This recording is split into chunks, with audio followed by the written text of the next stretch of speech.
Bismillahirrahmanirrahim. Today our topic is electric field.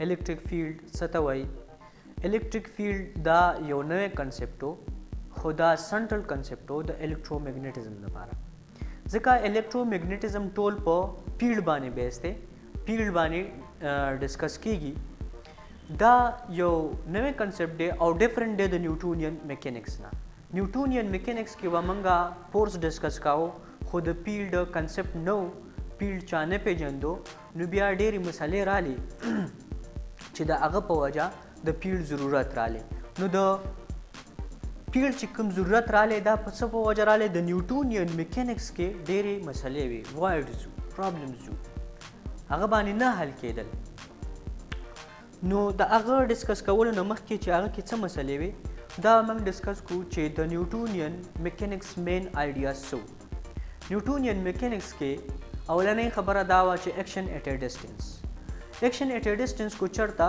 دوه باډۍ په ډیر زیات فاصلې باندې یو بل نه جدا پرتي نو دیو په منځ کې به فورس ایکټ کوي ود نو ټایم بنالي بل وداوټ میډیم د میډیم ضرورت پکې نشته درېیمه خبره دا کوي وه د فورس د میګنیچیوډ چې د فورس میګنیچیوډ دا به انورسلی پروپورشني ډسټنس بټوین د باډیز چې یو څومره په منځ کې ډسټنس یې وای فورس به کمی درېیمه خبره دا کړې وه د دې د ډایرکشن چې د دې ډایرکشن د فورس ډایرکشن به کم طرف ته نو کله چې یو دوه باډۍ ني د هغه یو باډي او بل باډي د دیو هغه لاین چې د دیو سنټر یې جاین کړي نو دغه لاین باندې به په دیو باندې فورس ایکټینګ کوي د هغه نه بعد د نیوټن نه د ګریک پلاسپران راله ګریک پلاسپران د 1820 پورې دا کنسپټو به هنس کرسچین اورسټډ دی یو ایکسپریمنټ وکړو دی دا ایکسپریمنټ په هغه وخت وکړو کله چې د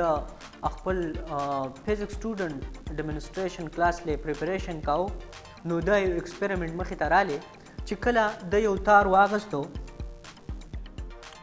او د دې نه کرنٹ پاس کو او دلته خواته یو میګنیټیک نیډل پروتو نو دا نیډل ډیفلیکټ شو د ډیفلیکشن شو کو نو دی دا ویل چې کله الکتریک یعنی چارج کله موشن کوي کوم ځای کې کرنٹ دی نو دلته څه اثر دی د دیو او د میګنیټ خپل منځ کې څه ریلیشن شته یعنی د الکتریک او د الکتریسټي او د میګنیټیزم په خپل منځ کې څه ریلیشن شته د دې نه مخکې دیو ګریک پلاسپرانو کار کړی و په الکتریسټي او په میګنیټیزم باندې خو ځان له ځان نه سپریټلی دیو ته دا پته نه وه چې الکتریسټي او د میګنیټیزم په خپل منځ کې څه ریلیشن شته دی نو د اورسټډ ایکسپریمنټ نه یو څو خبرې راووتلې د هغه دا دغه چې فورس ډیفرنٹ فرام پوش اور پول فورس چې دی دا پوش او پول فورس موږ وو چې یاره دا به یا پوشي مخکې وی پیرلل یا چې دی نو دا به په 180 ډیګري باندې پول وی ټیک شو یعنی په دې لاین باندې به څنګه چې د نیوټن کانسپټ بل دا ډیپینډ آن ویلاسټي ټو دا ویل چې ویلاسټي باندې به ډیپینډ هم کوي ټیک شو د باډي په ویلاسټي باندې به هم ډیپینډ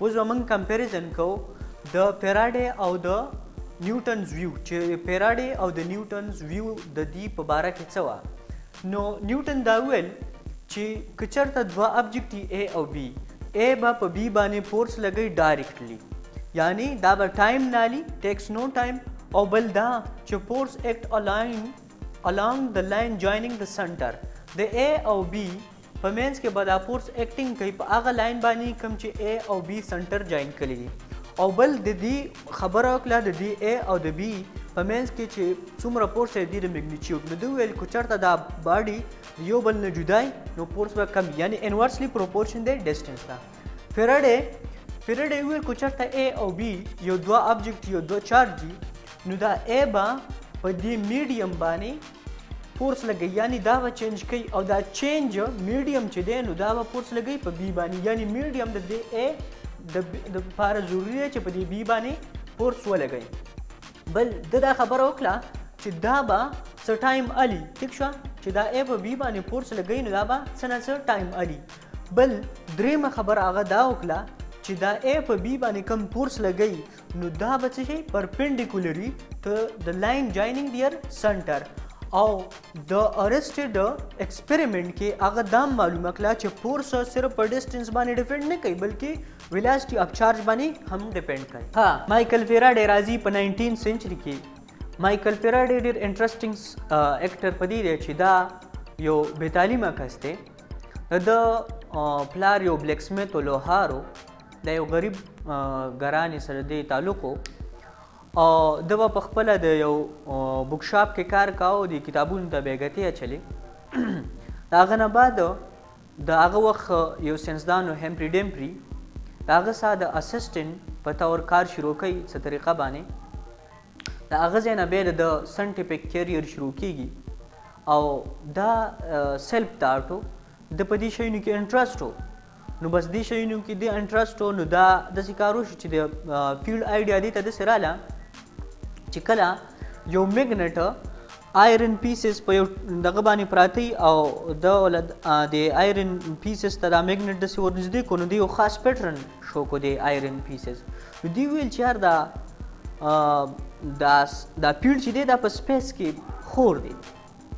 نو دا ډېر امپریس شو د دې پیټرن نه د دې آیرن فیلنګ چې کوم د دې دا چې کله یو خاص پیټرن کې دغه شو نو دا ډېر متاثر شو چې دا څنګه نو په دې تجسس شروع کو مزید په دې کې سټډي شروع کړه.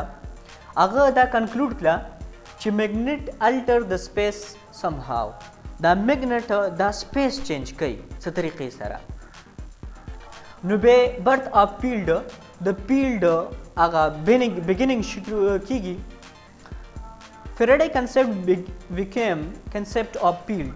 The Faraday دا concept شو دا د field concept سره شو وروسته په the mid of 19th century. دا چې کوم نو دا مایکل فیراډے د خو په ایجوکیشن نو د میتھس او په فارمولې د شي نو باره کې څه علم نو به په mid of 19th century کې دغه راځي میکسویل جیمز کلارک میکسویل راځي او هغه د دا فارمولې لیکي. هغه په د دا کوم کنسپټ چې دا فارمولې پام کې لیکي څلور ایکویشن دی هغه به. نو دا د فیراډے کنسپټ دا په میتھمیټیکل فارم کې ولیکو. اصل کې دا فیلډ دا د میتھس نه ډیرایو شوی دی. دا یو فنکشن دی اف اف ایکس وائی زیډ چې هغه اساین کوي ورکوي یو ویلیو هر یو پوینټ ته په سپیس کې مطلب سپیس دی په سپیس کې هر یو پوینټ ته دا ویلیو ورکوي چې په دې پوینټ دا ویلیو شو د دې فیلډ په دې پوینټ دا شو په دې پوینټ دا شو. الیکټریک فیلډ دا یو ویکټر فیلډ دی.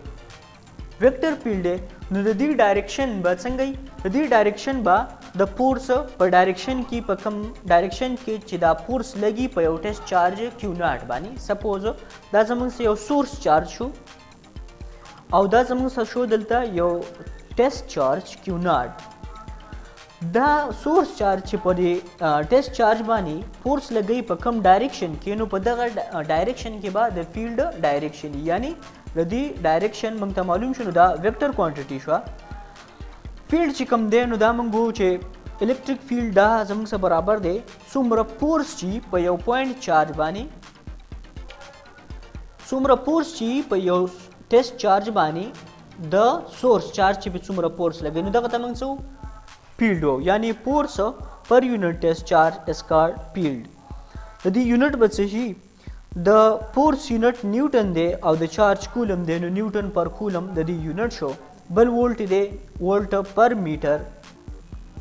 بل ضروری کنډیشن به کې دا دی چې دا ټیسټ چارج دا به ایکسټریملی سمالي یعنی لیمټ به په دې باندې چالي لیمټ ټیل ټو 0. دا د ټیسټ چارج لپاره دا خبره ضروری ده چې ټیسټ چارج به ته ایکسټریملی سمال ځکه علي خو چېرته ټیسټ چارج په میګنیچیوډ کې سیوای نو دا به د سورس چارج فیلډ ډسټرب کوي نو به ته سورس فیلډ میګنیچیوډ نشي معلومولی نو ټیسټ چارج به ایکسټریملی سمالي. electric field due to a point charge. electric field به موږ معلومو د یو point charge. point charge هغه چارج چې د کوم میګنیټیوډ very small. دا زموږ سره شو یو سورس چارج او دا زموږ سره شو یو ټیسټ چارج یو پوینټ چارج شو. اوس د دې موږ فیلډ معلومو د دې پوینټ چارج د پوینټ چارج د وجې چې کوم فیلډ دی هغه معلومو. نو زموږ سره فیلډ دا زموږ سره برابري فورس پر یونټ چارج ټیسټ چارج فورس n2 دا زه داسې شم لیکلی 1/q0. فورس زموږ سره د کولم لا مطابق دا زموږ سره دې دوانو په منځ کې فورس برابر دی د q او q0 ډیوایډډ بای 4 پای اپسلان ناٹ r سکویر او دا زموږ سره په خپل ځای شو 1/q0. څه پکې کټ کېږي q0 کټ شو نو زموږ سره برابر شو q ډیوایډډ بای 4 پای اپسلان ناٹ r سکویر. الیکټریک فیلډ ته وګورئ. الیکټریک فیلډ زموږ سره انډیپینډنٹ دی اف ټیسټ چارج. ټیسټ چارج باندې دا ډیپینډ نه کوي. دویمه خبره دا ده چې دا زموږ سره خوش قسمتي زموږ دا ده چې دا پرنسپل اف سوپرپوزیشن فالو کوي وبې کوي او بل دا وکټوریلی موږ جمع کولی شو چې موږ مختلف فیلډ معلوم کو په هر یو پوینټ باندې او دا به موږ وکټوریلی ایډ کړو.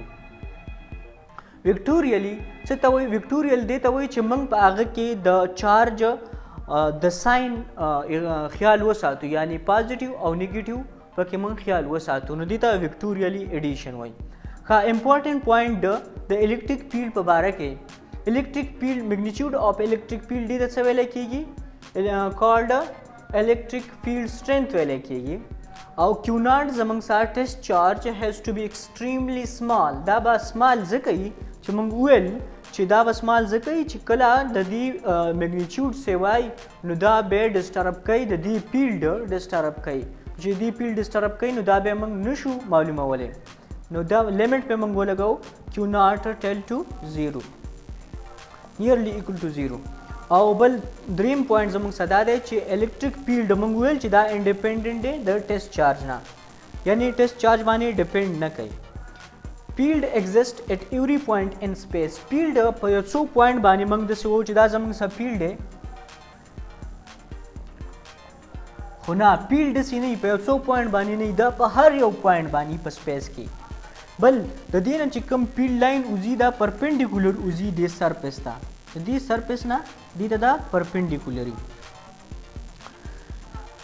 او فیلډ ایگزسٹ ایٹ ایوری پوینټ.